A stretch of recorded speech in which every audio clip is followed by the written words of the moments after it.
ಆರೋಗ್ಯ ವತಿಯಿಂದ ಶ್ರೀಮತಿ ಶಾರದಾ ಅವರು ಆಗಮಿಸಬೇಕಾಗಿತ್ತು. ಅವರ ಅನುಪಸ್ಥಿತಿಯಲ್ಲಿ ಶ್ರೀಮತಿ ಸುಧಾ ಮೇಡಮ್ ಅವರು ಶಿರಸ್ಸಿದ ಇವರು ಆಗಮಿಸಿದ್ದಾರೆ. ಅವರಿಗೆಲ್ಲರ ಪರವಾಗಿ ಸ್ವಾಗತವನ್ನು ಬಯಸ್ತಾರೆ. ಹಾಗೆ ಈ ಒಂದು ಕಾರ್ಯಕ್ರಮಕ್ಕೆ ಕಳಸ ಪೊಲೀಸ್ ಸ್ಟೇಷನ್ PSI ಆಗಿರ್ತಕ್ಕಂಥ ಶ್ರೀ ಚಂದ್ರಶೇಖರ್ ಅವರು ಆಗಮಿಸಿದ್ದಾರೆ. ಅವರಿಗೂ ಕೂಡ ಎಲ್ಲರ ಪರವಾಗಿ ಸ್ವಾಗತವನ್ನು. ಹಾಗೆ ಈ ಕಾರ್ಯಕ್ರಮದ ಅಧ್ಯಕ್ಷತೆಯನ್ನು ವಹಿಸಿರ್ತಕ್ಕಂಥ ನಮ್ಮ ಆರೋಗ್ಯಾಧಿಕಾರಿಗಳು ಹಾಗೂ ಜಿಲ್ಲಾ ಕ್ಷಯರೋಗ ನಿಯಂತ್ರಣಾಧಿಕಾರಿಗಳು ಹಾಗೂ ಕಳಸ ಆರೋಗ್ಯ ಕೇಂದ್ರದ ಆಡಳಿತ ವೈದ್ಯಾಧಿಕಾರಿಗಳಂತ ಶ್ರೀ ಡಾಕ್ಟರ್ ಹರೀಶ್ ಬಾಬು ಸರ್ ಇವರಿಗೂ ಕೂಡ ಎಲ್ಲರ ಪರವಾಗಿ ಸ್ವಾಗತ ಅಂತ ಬಯಸ್ತೇನೆ. ಹಾಗೆ ವಿವಿಧ ಇಲಾಖೆಗಳಿಂದ ಆಗಮಿಸಿದ ಎಲ್ಲರಿಗೂ ಹಾಗೂ ಎಲ್ಲ ಆರೋಗ್ಯ ಸಿಬ್ಬಂದಿ ಹಾಗೂ ಆಶಾ ಕಾರ್ಯಕರ್ತರಿಗೂ ಕೂಡ ಈ ಒಂದು ಕಾರ್ಯಕ್ರಮಕ್ಕೆ ಸ್ವಾಗತವನ್ನು ಕೋರ್ತೇನೆ. ಹಾಗೂ ಈ ಕಾರ್ಯಕ್ರಮವನ್ನು ವಿಡಿಯೋಗ್ರಾಫರ್ ಆಗಿ ಬಂದಿರ್ತಕ್ಕಂಥ ಮಾಧ್ಯಮ ಮಿತ್ರರಿಗೆ ಕೂಡ ಸ್ವಾಗತವನ್ನು ಕೋರ್ತೇನೆ. ಈ ಒಂದು ಸಭೆಯನ್ನು ಮುಂದುವರಿಸಬೇಕಂತ ಹೇಳಿ ಮೇಡಮ್ ನಮಸ್ತೆ. ಮಾಡಿದ್ದೀವಿ. ಮೊದಲನೇದಾಗಿ KFT ಮಂಗನ ಕಾಯಿಲೆ. ಸೊ ಮಂಗನ ಕಾಯಿಲೆ ಈಗಾಗಲೇ ಯನ್ನಾಪುರದಲ್ಲಿ ರಿಪೋರ್ಟ್ ಆಗಿದೆ. ಸೊ ಮಂಗನ ಕಾಯಿಲೆಗೆ ನಾವು ಪೂರ್ವವಾಗಿ ಇಲ್ಲಾದರೂ ಮಂಕಿ ಡೆತ್ ಆಯಿತು ಅಂದರೆ ಮಂಕಿ ಡೆತ್ಗೆ ನಾವು ವೆಟರ್ನರಿ ಡಿಪಾರ್ಟ್ಮೆಂಟ್ ಕಡೆಯಿಂದ ಅದನ್ನು ಅಡಾಪ್ಷನ್ ಮಾಡಿ ಟೆಸ್ಟ್ ಮಾಡಬೇಕು ಮಂಗನ ಕಾಯಿಲೆಯಿಂದ ಇದು. ಹಾಗೆಯೇ ಮಂಗನ ಕಾಯಿಲೆ ಸಿಂಪ್ಟಮ್ಸ್ ಫೀವರು, ಚಳಿ, ಜ್ವರ ಈ ಥರ ಇರುವಂಥವ್ರು ಯಾರಾದರೂ ಇದ್ದರೆ ಅವ್ರಿಗೆ ಮಂಗನ ಕಾಯಿಲೆಗೆ ಟೆಸ್ಟ್ ಮಾಡಿಸ್ಬೇಕು. ಹಾಗೆಯೇ ಮೂರನೇ ಪಾಯಿಂಟು, ಯಾರಾದರೂ ಜನಗಳು ಕಾಡಿಗೆ ಹೋಗ್ತಾ ಇದ್ದಾರೆ, ಅರಣ್ಯ ಪ್ರದೇಶದಲ್ಲಿ ವಾಸ ಮಾಡ್ತಾ ಇದ್ದಾರೆ, ಫ್ರೀಕ್ವೆಂಟಾಗಿ ಹೋಗ್ತಾ ಇದ್ದಾರೆ ಅಂದರೆ ಅವರಿಗೆ ಡೇಪಾ ಆಯಿಲ್ ಅಂತೇಳಿ ಒಂದು ಡಿಸ್ಟ್ರಿಬ್ಯೂಟ್ ಮಾಡ್ತೀವಿ.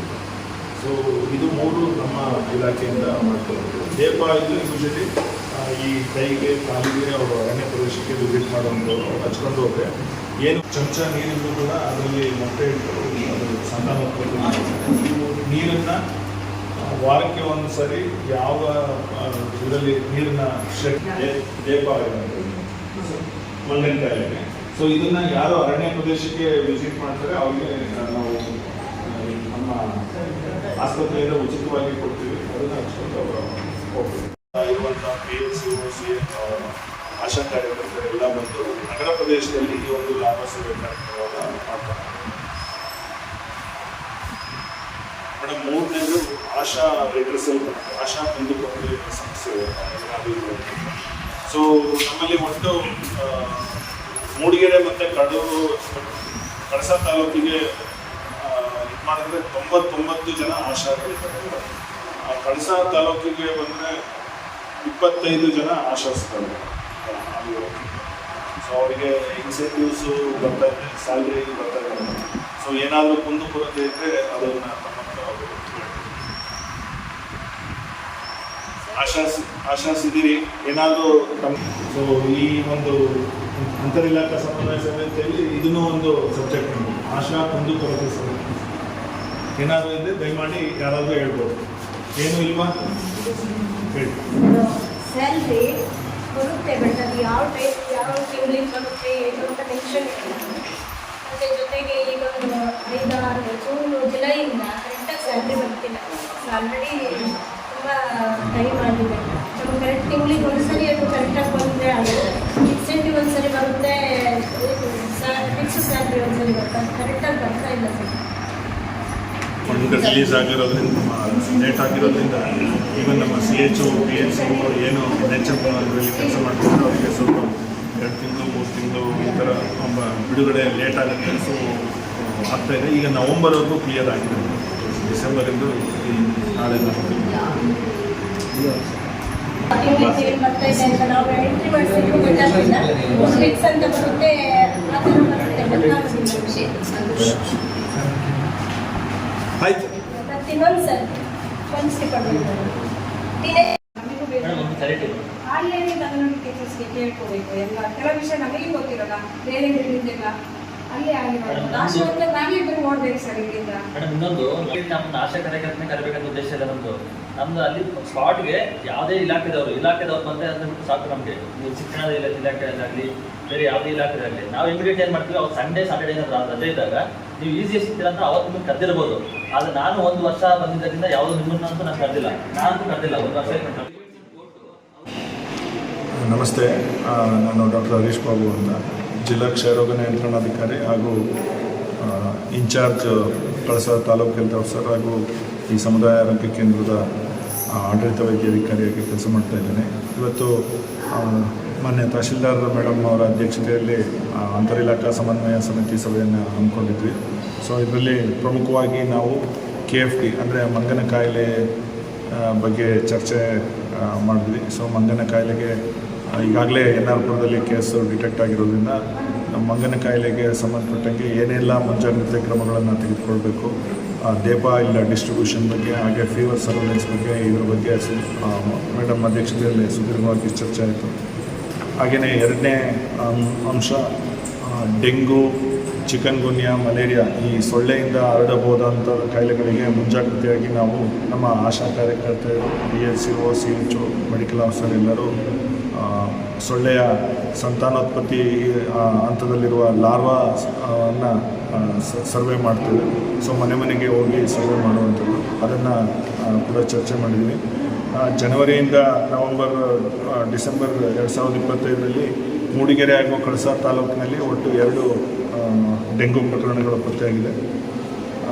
ಮೂರನೇ ಅಂಶವಾಗಿ ಆಶಾ ಕುಂದುಕೊರತೆ ಸಭೆಯನ್ನು ಕೂಡ ಇವತ್ತು ಮಾನ್ಯ ತಹಶೀಲ್ದಾರ್ ಮೇಡಮ್ ಅಧ್ಯಕ್ಷತೆಯಲ್ಲಿ ಹಮ್ಮಿಕೊಂಡಿದ್ವಿ. ಅದರಲ್ಲಿ ಆಶಾ ಕಾರ್ಯಕರ್ತೆಯರು ಸಾಕಷ್ಟು ಸಮಸ್ಯೆಗಳನ್ನು ಹೇಳಿಕೊಂಡ್ರು. ಅದಕ್ಕೆ ಮೇಡಮ್ಮು ಮತ್ತು ಆರಕ್ಷಕ ನಿರೀಕ್ಷಕರು ಹಾಗೂ ನಾವು ಕೆಲವೊಂದು ಬದಲಾವಣೆಗಳನ್ನು ಹೇಳಿದ್ವಿ. ಅದನ್ನು ಮುಂದಿನ ದಿನಗಳಲ್ಲಿ ಮಾಡ್ತೀವಿ. ಹಾಗೆಯೇ ಟೊಬ್ಯಾಕೋ ಕಂಟ್ರೋಲ್ ಯೂನಿಟ್ ಕಡೆಯಿಂದ ಕೋಟ್ಪಾ ಕಾಯ್ದೆಯಡಿ ನಾವು ರೇಡನ್ನು ಮಾಡಿ ಯಾರು ತಂಬಾಕು ಸೇವನೆ ಮಾಡ್ತಾ ಇದ್ದಾರೆ ಅಂಥವರಿಗೆ ಫೈನನ್ನು ಹಾಕೋದ್ರ ಬಗ್ಗೆ ಚರ್ಚೆಯನ್ನು ಕೂಡ ಮಾಡಿದ್ವಿ.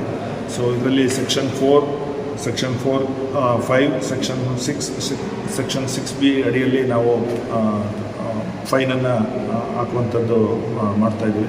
ಸೊ ಇದನ್ನು ಕೂಡ ಇವತ್ತು ಚರ್ಚೆ ಮಾಡಿದ್ವಿ.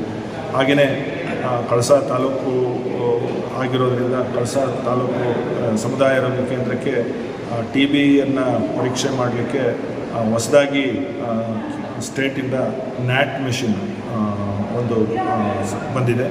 ಸೊ ಈಗ ಕಳಸ ತಾಲೂಕಿನ ವ್ಯಾಪ್ತಿಯಲ್ಲಿರುವ ಎಲ್ಲ TB ಅಂದರೆ ಕಫದ ಮಾದರಿಗಳನ್ನು ನಾವು ಈ ಸಮುದಾಯ ಆರೋಗ್ಯ ಕೇಂದ್ರ ಕಳಸದಲ್ಲೇ ಇನ್ನು ಮುಂದೆ ಟೆಸ್ಟನ್ನು ಮಾಡ್ತೀವಿ. ಹಾಗೆಯೇ ಕಳೆದ ಸಾಲಿನಲ್ಲಿ ಬ್ಲಡ್ ಸ್ಟೋರೇಜ್ ಯೂನಿಟ್ ಸ್ಯಾಂಕ್ಷನ್ ಆಗಿತ್ತು ಹೊಸದಾಗಿ ತಾಲೂಕು ಆಗಿರೋದ್ರಿಂದ. ಸೊ ಅದಕ್ಕೆ ಸಂಬಂಧಪಟ್ಟಾಗೆ ಬ್ಲಡ್ ಸ್ಟೋರೇಜ್ ಯೂನಿಟ್ಗೆ ಬೇಕಾಗುವಂಥ ಪರಿಕರಗಳು ಬಹುಶಃ ಈ ವಾರದಲ್ಲಿ ಸಪ್ಲೈ ಆಗುತ್ತೆ. ಸೊ ಮುಂದಿನ ದಿನಗಳಲ್ಲಿ ಅದನ್ನು ಕೂಡ ನಾವು ಇಲ್ಲಿ ಬ್ಲಡ್ ಸ್ಟೋರೇಜ್ ಯೂನಿಟನ್ನು ಕಳಸ ಸಮುದಾಯ ಆರೋಗ್ಯ ಕೇಂದ್ರದಲ್ಲಿ ಶುರು ಮಾಡುವಂಥದ್ದು. ಈ ತಂಬಾಕು ಬಗ್ಗೆ ಹೇಳಿದ್ರಿ ಸರ್. ಈಗ ಕೆಲವು ವರ್ಷಗಳ ಹಿಂದೆ ಅದೊಂದು ಬ್ಯಾನರ್ ಎಲ್ಲ ಅಂಗಡಿಗೆಲ್ಲ ಇಟ್ಟು ಮತ್ತು ಫೈನ್ ಹಾಕೋದು ಕೆಲಸ ಎಲ್ಲ ಮಾಡ್ತಾಯಿದ್ರು, ಸ್ಮೋಕ್ ಮಾಡೋದಕ್ಕೆಲ್ಲ. ಅದೇ ರೀತಿ ಈಗಲೂ ಕೂಡ ಇವರು ಮುಂದುವರಿಸ್ಬೋದಾಗ್ತಲ್ಲ ಅಂತ ಇದ್ರ ಬಗ್ಗೆ ನೀವೇನಾದ್ರು ಅಧಿಕಾರಿಗಳ ಗಮನ ತಂದಿರಿ ಸರ್? ಈಗ ನಾವು ಯಾವುದೇ ಒಂದು ಅಂಗಡಿಯಲ್ಲಿ ಒಂದು ಸಿಂಗಲ್ ಸಿಗರೇಟ್ ಅಥವಾ ಬೀಡಿಯನ್ನು ಮಾರೋದಿಲ್ಲ, ಹೋಲ್ ಪ್ಯಾಕನ್ನೇ ಮಾರಬೇಕು. ಹಾಗೆಯೇ ಅದನ್ನು ಹೊರಗಡೆ ಜಾಹೀರಾತು ಮಾಡೋಂಗಿಲ್ಲ.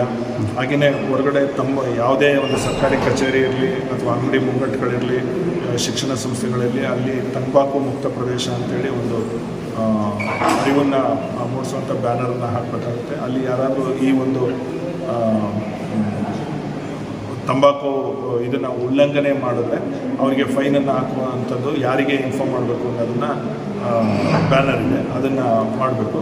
ಹಾಗೆಯೇ ಶಿಕ್ಷಣ ಸಂಸ್ಥೆಯ ಸುತ್ತಮುತ್ತ 100 ಮೀಟರ್ ಅಳತೆ ಒಳಗೆ ಯಾರೂ ತಂಬಾಕು ಮುಕ್ತ ಪ್ರದೇಶ, ತಂಬಾಕು ಸೇಲನ್ನು ಸಪೋರ್ಟ್ ಮಾಡಬಾರ್ದು, ಅದು ತಂಬಾಕು ಸೇವನೆಯನ್ನು ಕೂಡ ಮಾಡಬಾರ್ದಾಗುತ್ತೆ.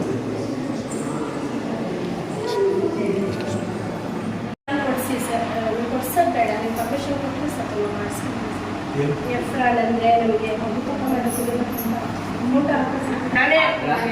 ಇದು ನಾವು ಇಲ್ಲಿ ಇದನ್ನ ನಿರ್ಧಾರ ಮಾಡ್ಲಿಕ್ಕೆ ಆಗಲ್ಲ ಮೇಡಮ್, ಆಗಲ್ಲಮ್ಮ. ಈಗ PHCOಗೆ ಒಂದು ಯೂನಿಫಾರ್ಮು, CHOಗೆ ಒಂದು ಯೂನಿಫಾರ್ಮು, ಆಶಾ ಕಾರ್ಯಕರ್ತೆಗೆ ಒಂದು ಯೂನಿಫಾರ್ಮು, LTOಗೆ ಒಂದು ಯೂನಿಫಾರ್ಮು, ಡಾಕ್ಟ್ರಿಗೆ ಒಂದು ಯೂನಿಫಾರ್ಮ್ ಅಂತೇಳಿ ಸ್ಟೇಟಿಂದನೇ ನಿರ್ಧಾರವಾಗಿರುತ್ತೆ. ಇದನ್ನ ನೀವು ಸ್ಟೇಟಲ್ಲಿ ಕೇಳಿ ಅಕಸ್ಮಾತ್ ಆ ರೀತಿ ಕೊಟ್ಟರೆ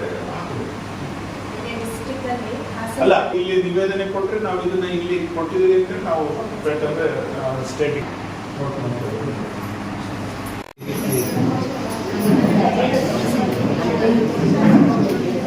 ಶಿವಕುಮಾರ್ ಅಂತೇಳಿ KPS ಹೈಸ್ಕೂಲು ಮಕ್ಕಳಿಗೊಂದು ಹಾಸ್ಪಿಟ್ಲ್ ಕಡೆಯಿಂದ ಬ್ಲಡ್ ಗ್ರೂಪು ಕೆಲವು ಮಕ್ಕಳಿಗೆ ಗೊತ್ತಿಲ್ಲ. ಅದೇನಾದ್ರು ಅವಕಾಶ ಇದೆಯಾ? ಒಂದು ಫಸ್ಟ್ ಏಡ್ ಬಾಕ್ಸು ಸಪ್ಲೈ, ಸ್ವಲ್ಪ ಗ್ಲೌಸಸ್ ಹಾಸ್ಪಿಟ್ಲ್ ಕಡೆಯಿಂದ ಏನಾದರೂ ಎಷ್ಟಿದೆ ಸರ್? 450 ಇದೆ ಸರ್.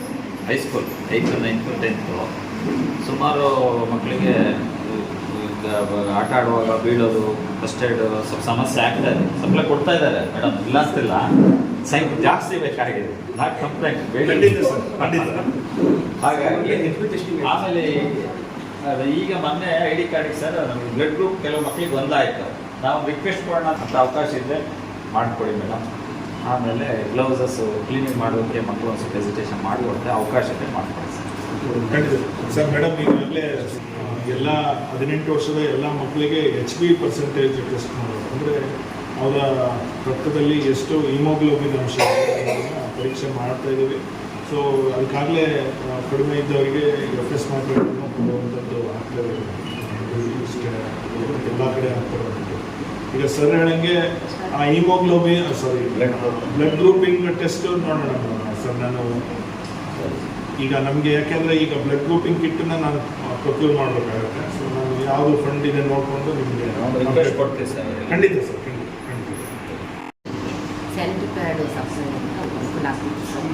ಮೇಡಮ್ ಈಗ ಸ್ಯಾನಿಟರಿ ಪ್ಯಾಡ್ ಲಾಸ್ಟ್ ಇಯರ್ ಎಲ್ಲ ನಮ್ಮ ಇಲಾಖೆಗೆ ಬಂದಿತ್ತು. ನಮ್ಮ ಇಲಾಖೆಯಿಂದ ನಾವು ಶಿಕ್ಷಣ ಇಲಾಖೆಗೆ ಜೊತೆಗೆ ಹಾಸ್ಟೆಲ್ಗಳಿಗೆ ನಾವು ಡಿಪೆಂಡಿಂಗ್ ಆನ್ ಸ್ಟ್ರೆಂತ್ ನಾವು ಕೊಡ್ತಾ ಇದ್ವಿ ಮೇಡಮ್. ಬಟ್ ಈ ವರ್ಷ ನಿಮ್ಮ ಇಲಾಖೆಗೆ ಡೈರೆಕ್ಟ್ ಬರುತ್ತೆ, ನಮ್ಮ ಇಲಾಖೆಗೆ ಬರೋಲ್ಲ ಮೇಡಮ್. ಸೊ ನಾವು ಈಗ ನಮ್ಮ ಸೌಂದರ್ಯ ಇದ್ದಾರೆ ಅಲ್ವಾ, ಸೌಂದರ್ಯ, ಸೊ ರಿಕ್ವೆಸ್ಟ್ ತಮ್ಮಳ ಕಡೆಯಿಂದ ಹೋಗಿದೆ, ಬರಬೇಕು, ಬಂದರೆ ನಿಮಗೆ ಡೈರೆಕ್ಟ್ ಸೊ ನಮಗೇನು ಈ ವರ್ಷ ಬರೋದಿಲ್ಲ. ಡಿಸ್ಟ್ರಿಕ್ಟ್ ಕೆಲವೊಂದು ಹಾಸ್ಟೆಲ್ಗಳಿಗೆ ಡಂಪ್ ಮಾಡಿದೆ ಸರ್. ಅಂದರೆ ರೋಡ್ ಸೈಡ್ ಸಿಗುವಂಥ ಸ್ಕೂಲ್ಗಳಿಗಾಗಿ ಹಾಸ್ಟೆಲ್ಗಳಿಗೆ ಡಂಪ್ ಮಾಡಿದ್ದಾರೆ ಸ್ಯಾನಿಟೈಸ್ ಆಲ್ರೆಡಿ. ಇನ್ನು ಮತ್ತೆ ಈ ವರ್ಷ ಬರುತ್ತೆ ಅಂತ ಆಸೂಚಿಸಿ ಹೇಳಿದ್ದಾರೆ.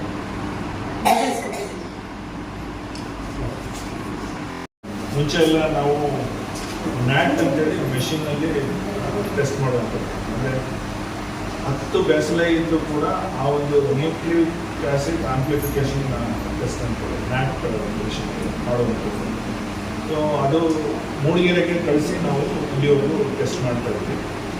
ಸೊ ಈಗ ನಮಗೆ ಕಳೆದ ವಾರ ಕಳಸಾ ಆಸ್ಪತ್ರೆಗೆ ನ್ಯಾಟ್ ಮಿಷನ್ ಬಂದಿರೋದು. ಸೊ ನಾವು ಈಗ ಇಲ್ಲೇ ಈ ಏನು ಕಳಸಾ ತಾಲೂಕು ವ್ಯಾಪ್ತಿಯ ಕಫದ ಮಾದರಿಗಳು ಯಾರಿಗೆಲ್ಲ TB ಸಿಂಪ್ಟಮ್ಸ್ ಇದೆ ಅವ್ರನ್ನ ಇಲ್ಲೇ ಟೆಸ್ಟ್ ಮಾಡ್ಬೋದು. ಸೊ ಅದೊಂದು.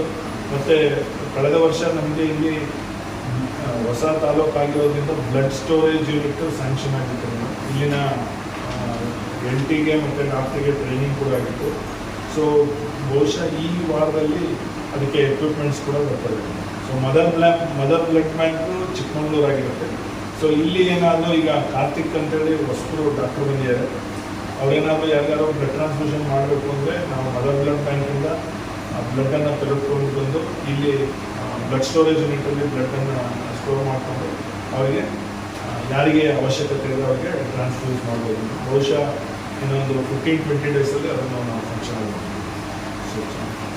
ಕಳಸಾ ತಾಲೂಕು ಡಿಸೆಂಬರ್ವರೆಗೂ ಕಳಸಾ ತಾಲೂಕು ವ್ಯಾಪ್ತಿಯಲ್ಲಿ ಬಾಳೆಹೊಳೆ, ಹಿರೇಬೈಲು, ಹೊರನಾಡು, ಕಳಸಾ ವ್ಯಾಪ್ತಿಯಲ್ಲಿ ಒಟ್ಟು 484 ಪ್ರಕರಣಗಳು ನಮಗೆ ದಾಖಲಾಗಿದ್ದಾವೆ. ಸೊ ನಾವು ನಾಯಿ ಕಡಿತ ಪ್ರಕರಣ ಅಂತ ಯಾವುದೇ ನಾಯಿ ಕಚ್ಚೋದನ್ನು ಅದಕ್ಕೆ ವ್ಯಾಕ್ಸಿನೇಷನ್ ಯೂಶಲಿ ನಾವು ಅಡ್ವೈಸ್ ಮಾಡ್ತೀವಿ. ಅದ್ರ ಜೊತೆಗೆ ಏನಾದರೂ ಗ್ರೇಡ್ 3 ಬೈಟ್ ಇದ್ದರೆ ಅದಕ್ಕೆ ಇಮ್ಯುನೋಗ್ಲೋಬುಲಿನ್ ಕೊಡುವಂಥದ್ದು ಅಥವಾ ಹೆಚ್ಚಿನ ಚಿಕಿತ್ಸೆಗೆ ಬೇರೆ ಕಡೆ ಜಿಲ್ಲಾಸ್ಪತ್ರೆಗೆ ಕಳಿಸುವಂಥದ್ದು ಮಾಡ್ತೀವಿ. ARV ನಮ್ಮ ಹತ್ರ ಸ್ಟಾಕ್ ಇದೆ ಮೇಡಮ್, ಇಲ್ಲಾಂದ್ರೆ ನಾವು ಪ್ರೊಕ್ಯೂರ್ ಮಾಡಿ ಕೊಡ್ತಾ ಇದ್ದೀವಿ. ಅವ್ರು ಮೇಡಮ್ ಹೇಳಂಗೆ ನಾಯಿ ಕಡಿತಗಳು ಪ್ರಕರಣಗಳು ಸ್ವಲ್ಪ ಜಾಸ್ತಿನೇ ಇದೆ. ಬೀದಿ ಪಂಚಾಯತಿಗೂ ಲೆಟರ್ ಕೊಟ್ಟಿದ್ದೀವಿ, ಅವಿರದ್ದು ವ್ಯವಸ್ಥೆ ಮಾಡಿದ್ರೆ ನಾವು ಈ ನಾಯಿಗಳು, ಬೀದಿ ನಾಯಿಗಳು ತುಂಬ ಜಾಸ್ತಿ ಇದೆ. ಆಮೇಲೆ ನಮ್ಮ ಇದರಲ್ಲೂ ಒಟ್ಟು ಕಳಸ ತಾಲೂಕು ವ್ಯಾಪ್ತಿಯಲ್ಲಿ 484 ನಾಯಿ ಕಡಿತದ ಪ್ರಕರಣಗಳು ಬಂದಿದ್ದಾವೆ. ಸೊ ಮೇಡಮ್ ವೆಟರ್ನರಿ ಡಿಪಾರ್ಟ್ಮೆಂಟಿಂದ ಹೇಳ್ತಾರೆ ನಾವು ವ್ಯಾಕ್ಸಿನೇಷನ್ ಮಾಡ್ತಾ ಇದ್ದೀವಿ, ಬೀದಿ ನಾಯಿಗಳನ್ನು ಏನಾದರೂ ಪಂಚಾಯತಿ ಅವರೆಲ್ಲ ಹಿಡ್ಕೊಂಡು ಬಂದು ಸೇರಿಸಿದ್ರೆ ಏನಾದರೂ ನಾವು ವ್ಯಾಕ್ಸಿನೇಷನ್ ಮಾಡ್ತೀವಿ ಅಂತ ಹೇಳ್ತಾರೆ ಸರ್. ಅದಕ್ಕೆ ನಮ್ಮ ಅಭಿಪ್ರಾಯ ಏನು ಮಾಡ್ಬೋದು ಅಂತ. ಪ್ರತ್ಯೇಕವಾಗಿ ಯಾವ್ಯಾವ ಇಲಾಖೆಗೆ ಆ ವ್ಯಾಪ್ತಿಯಲ್ಲಿ ಎಷ್ಟೆಷ್ಟು ಬರ್ತವೆ ಅಂತ ಅದಕ್ಕೆ ಸಂಬಂಧಪಟ್ಟಾಗೆ ಅವನು ಶೆಡ್ ಗುರುತಿಸಿ ಒಂದು ಕಡೆ ಅವನ್ನೆಲ್ಲ ಸೇರಿಸಿ ಅದಕ್ಕೆ ಆಪರೇಷನ್ ಆ ಇದಕ್ಕೆ ಸಂಬಂಧ ಮಾಡ್ತಿದ್ದಾರೆ. ನಮ್ಮ ಸಾಹೇಬರಿಗೆ ಇನ್ನೇನು ರೀತಿ ಮಾಡೋದಿಲ್ಲ, WVS ಬಂದು ಇಲ್ಲಿಗೆ ಏಜೆನ್ಸಿ ಫಿಕ್ಸ್ ಆಗಿದೆ. ಅಂದರೆ ಇಲ್ಲಿ ನಮ್ಮ ಹಾಸ್ಪಿಟ್ಲು ಇನ್ನೂ ಹೊಸ ಬಿಲ್ಡಿಂಗ್ ಆಗ್ತಾ ಇದೆ, ಓಪನ್ ಆಗಿಲ್ಲ, OT ಇಲ್ಲ, ಹಾಗಾಗಿ ಇಲ್ಲಿ ಏಜೆನ್ಸಿ ಆಗಬೇಕು ಸರ್. ಫಿಕ್ಸ್ ಆದರೆ ಆವಾಗ ಪಂಚಾಯತಿಗಳು ಗಮನಕ್ಕೆ ತಂದು ಅವರ ಎಲ್ಲರೂ ಒಂದು ಕಡೆ ಎಸ್ ಸಿ ಬಂದಾಗಿ ಇಷ್ಟು ದಿವಸ ಟ್ರೀಟ್ಮೆಂಟ್ ಇರುತ್ತೆ. ಆಪ್ರೇಷನ್ ಆದರೆ ಮತ್ತೆ ಹೊರಗೆ ಬಿಡೋಕ್ಕಾಗಲ್ಲ. ಆಪ್ರೇಷನ್ ಆದಮೇಲೆ ಒಂದು ವಾರದ ಟೈಮಿಂಗ್ಸ್ ಇದೆ, ದಿವಸ ಅವ್ರನ್ನ ಆರೈಕೆ ಮಾಡಿ ಮತ್ತೆ ಬಿಡೋ ಈಗಿದ್ದ ಹಾಗಾಗಿ ಸ್ವಲ್ಪ ಆ ಏಜೆನ್ಸಿ ಯಾರು ಇರುವಂತ ಫಿಕ್ಸ್ ಆದರೆ ಮತ್ತೆ ಅದಕ್ಕೆ ಬಜೆಟ್ ಫಿಕ್ಸ್ ಮಾಡ್ತಾರೆ. ಪಂಚಾಯತ್ ಒಂದು ನಾಯಿಗೆ ಟ್ರೀಟ್ಮೆಂಟ್ ಆಪರೇಷನ್ ಏಜೆನ್ಸಿ ಫಿಕ್ಸ್ ಮಾಡಿದ್ದಾರೆ, ಅದಕ್ಕೊಂದು ರೇಟ್ ಇದೆ. ಅವಾಗ ಎಷ್ಟೊಂದು ಫಸ್ಟಿಗೆ ಸಮೀಕ್ಷೆ ಆಗಬೇಕು ಎಷ್ಟಿದೆ ಅಂತೇಳಿ, ಆಮೇಲೆ ಅವ್ರನ್ನ ಒಂದು ಕಡೆ ಸೇರಿಸೋದಕ್ಕೆ ಜಾಗ ಗುರುತಿಸಿದ್ದಾರೆ. ಅದನ್ನು ನಾವು ಮಾಹಿತಿ ಕೊಟ್ಟಿದ್ದೀವಿ. ಎಲ್ಲ 6 ಪಂಚಾಯತ್ಗಳು ಎಲ್ಲಿ ಈ ಹಳೆ ಕಟ್ಟಡಗಳು ಎಲ್ಲಿದ್ದಾವೆ ಆ ನೋಟ್ ಮಾಡಿದ್ದಾರೆ. ಇಂಥ ಸ್ಥಳದಲ್ಲಿ ಮಾಡ್ಬೋದು ಅಂತ ಕೊಟ್ಟಿದ್ದಾರೆ. ಆ ಸ್ಥಳದಲ್ಲಿ ಅವ್ರನ್ನ ಇದು ಮಾಡಿಕೊಂಡು ಆ ಏಜೆನ್ಸಿ ಮೂಲಕ ಅವ್ರನ್ನ ಆಪರೇಷನ್ ಮಾಡಿ ಮತ್ತೆ ನೆಕ್ಸ್ಟ್ ಅಂತರ್ ಇಲಾಖೆ ಸಭೆಯನ್ನು ಇದುವರೆಗೆ ನಡೆಸಲಾಯಿತು. ಈ ಒಂದು ಸಭೆಯ ಅಧ್ಯಕ್ಷತೆಯನ್ನು ವಹಿಸಿ ಈ ಸಭೆಯನ್ನು ಯಶಸ್ವಿ ಮಾಡಿದಂಥ ಕಳಸ ತಾಲೂಕು ತಹಶೀಲ್ದಾರ್ ಕಚೇರಿಯ ಶಿರಸ್ತರಾಗಿರ್ತಕ್ಕಂಥ ಶ್ರೀಮತಿ ಸುಧಾ ಮೇಡಮ್ ಅವರಿಗೆ ಎಲ್ಲರ ಪರವಾಗಿ ತುಂಬುವುದೇ ಧನ್ಯವಾದಗಳು. ಹಾಗೆ ಈ ಸಭೆಯಲ್ಲಿ ಪಾಲ್ಗೊಂಡು ನಮ್ಮ ಆರೋಗ್ಯ ಇಲಾಖೆ ಅಂತ ಈಗ ಕಳಸ ತಾಲೂಕು ಮಟ್ಟದಲ್ಲಿ ಮಾಡ್ತಾ ಇದ್ದಾರೆ. ಆದರೆ ಕಳಸ ತಾಲೂಕು ಆರೋಗ್ಯ ಇಲಾಖೆ ಆಗಿಲ್ಲ, ಮೂಡಿಗೆರೆ ತಾಲೂಕಿನವರೇ ಬಂದು ಮಾಡ್ತಾ ಇರ್ತಕ್ಕಂಥದ್ದು. ಹಾಗೆ ಮೂಡಿಗೆರೆ ತಾಲೂಕು ಆರೋಗ್ಯಾಧಿಕಾರಿಗಳು ಕಚೇರಿಯಿಂದ ಬಂದಿರತಕ್ಕಂಥ ಎಲ್ಲ ಸಿಬ್ಬಂದಿ ವರ್ಗದವರಿಗೂ ಕೂಡ ಈ ಒಂದು ದಿನಗಳಲ್ಲಿ ಧನ್ಯವಾದ ಸಲ್ಲಿಸ್ತೇನೆ. ಹಾಗೆ ಕಳಸ ತಾಲೂಕು ಸಮುದಾಯ ಆರೋಗ್ಯ ಕೇಂದ್ರದ ಎಲ್ಲ ಸಿಬ್ಬಂದಿ ವರ್ಗದವರಿಗೂ ಹಾಗೂ ಆಶಾ ಕಾರ್ಯ ವಿಡಿಯೋ ನೋಡಿದ್ದಕ್ಕೆ ಧನ್ಯವಾದಗಳು. ಮುಂದಿನ ವಿಡಿಯೋದಲ್ಲಿ ಸಿಗೋಣ. ಕ್ಷಣ ಕ್ಷಣದ ಸುದ್ದಿಗಾಗಿ ವೀಕ್ಷಿಸಿ ನ್ಯೂಸ್ ಕರ್ನಾಟಕ, ಸದಾ ನಿಮ್ಮ ಜೊತೆ.